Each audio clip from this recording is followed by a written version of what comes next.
دیکھیں انسان جب فراغت کی وجہ سے ذہنی ایکٹیویٹیز چھوڑ دیتا ہے اور اپنے عارضی سکون کی خاطر تفریحات کو اپناتا ہے، موبائل اور انٹرنیٹ کی طرف جاتا ہے، تو وہ جب ایک ایسی حالت پہ پہنچ جاتا ہے کہ اب اسے سکون فقط اسی میں ملتا ہے، اگر وہ کوئی اور کام کرنا بھی چاہے اسے سکون نہیں ملتا۔ اور سب سے بڑی مشکل اسٹوڈنٹ اور طالب علم حضرات کے لیے پیدا ہوتی ہے کہ اب اگر وہ پڑھائی کی طرف جانا چاہیں، کچھ پڑھنا چاہیں، تو 10 سے 15 منٹ سے زیادہ وہ نہیں پڑھ پاتے، ان کا ذہن تھک جاتا ہے۔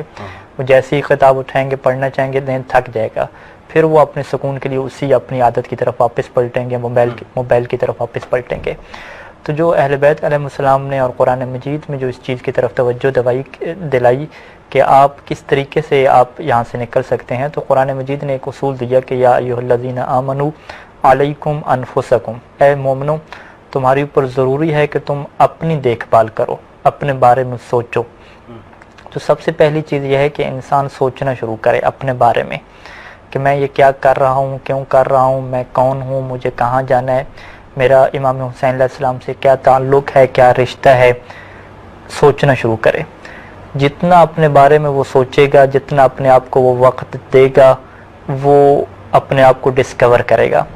زندگی میں انسان ایک دفعہ پیدا ہوتا ہے، ماں کے پیٹ سے باہر آتا ہے تو وہ اس کا وجود پیدا ہو گیا ہے، اور دوسری اس کی پیدائش یہ ہے کہ انسان اپنے آپ کو ڈسکور کر لے کہ میں کون ہوں اور میرا کیا تعلق ہے اس دنیا میں، اور میرا کس سے رشتہ ہے، اور کیا میری اہمیت ہے، اور کیا میرا مرتبہ ہے، اور میں کتنا قیمتی انسان ہوں۔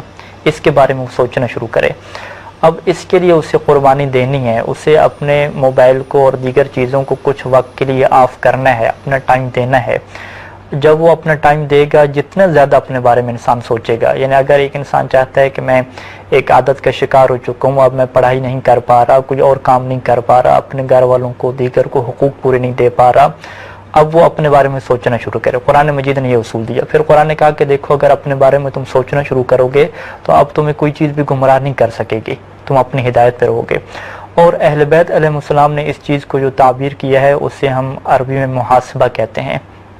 مولا امیر المومنین علیہ السلام یہ فرماتے تھے کہ لیس منا، وہ ہم میں سے نہیں ہے کہ من لم یحاسب نفسہ فی کل یوم، کہ جو ہر روز اپنے آپ کی ایک کلاس نہ لگائے، اپنے آپ کا محاسبہ نہ کرے، وہ ہم میں سے نہیں ہے۔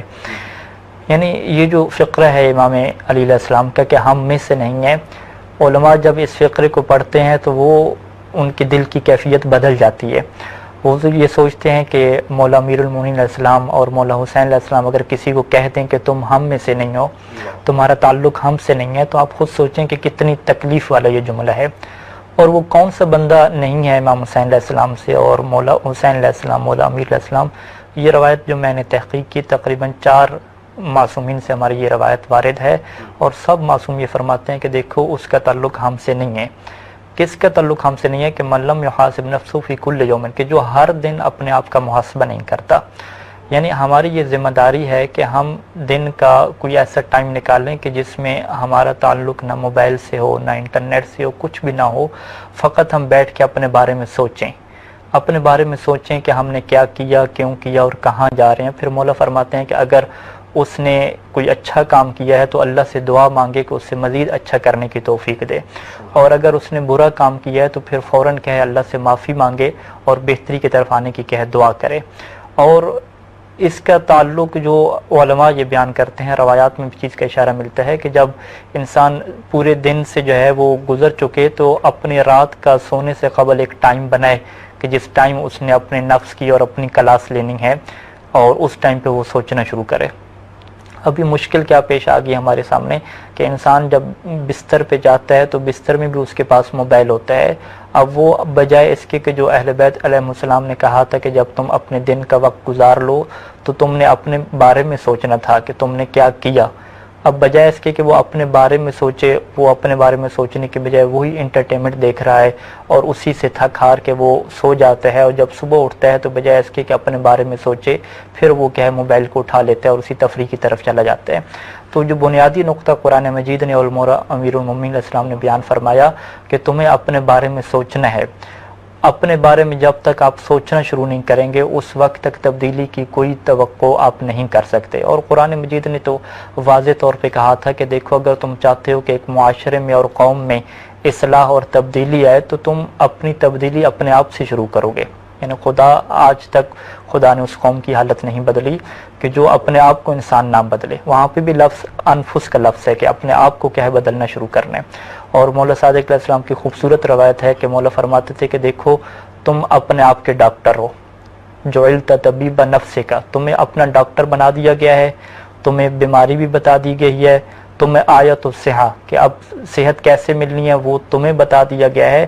اب یہ تمہاری ہمت ہے کہ تم اپنی خواہش اور نفس کے اوپر کس طریقے سے قیام کرتے ہو اور کس طریقے سے جو تمہارے نفس کے اندر ایک ہلچل مچی ہوئی ہے اور وہ تمہاری اوپر غالب آ چکا ہے، تم کس طریقے سے قیام کرتے ہو. قیام تمہیں کرنا ہے، تم خود ڈاکٹر ہو.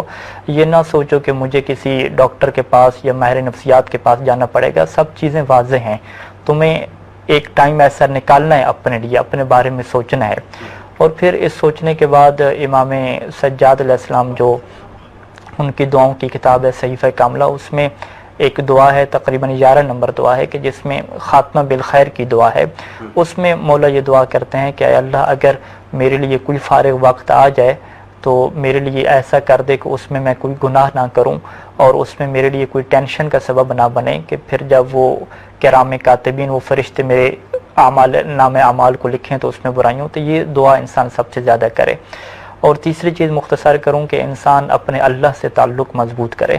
قرآن مجید نے واضح طور پہ یہ کہا ہے کہ انسان کی جو نماز ہے، انسان کی نماز انسان کو برائی سے بچاتی ہے. اب جتنی زیادہ برائی ہوگی اتنی زیادہ ہمیں نماز کو مضبوط کرنا ہوگا. ایک زمانہ تھا کہ جب انٹرنیٹ نہیں تھا، جب موبائل نہیں تھا، برائی کے مواقع نہیں تھے، تو اس وقت جو 17 رکعت نماز ہے چاہے وہ اتنی مضبوط نہیں ہے، وہ انسان کو بچا لیتی تھی برائیوں سے. جب آج کل برائی بڑھ گئی ہے تو ہمیں جو شریعت نے ایک راہ حل دیا نماز، ہمیں اپنی نماز کو مضبوط کرنا ہوگا.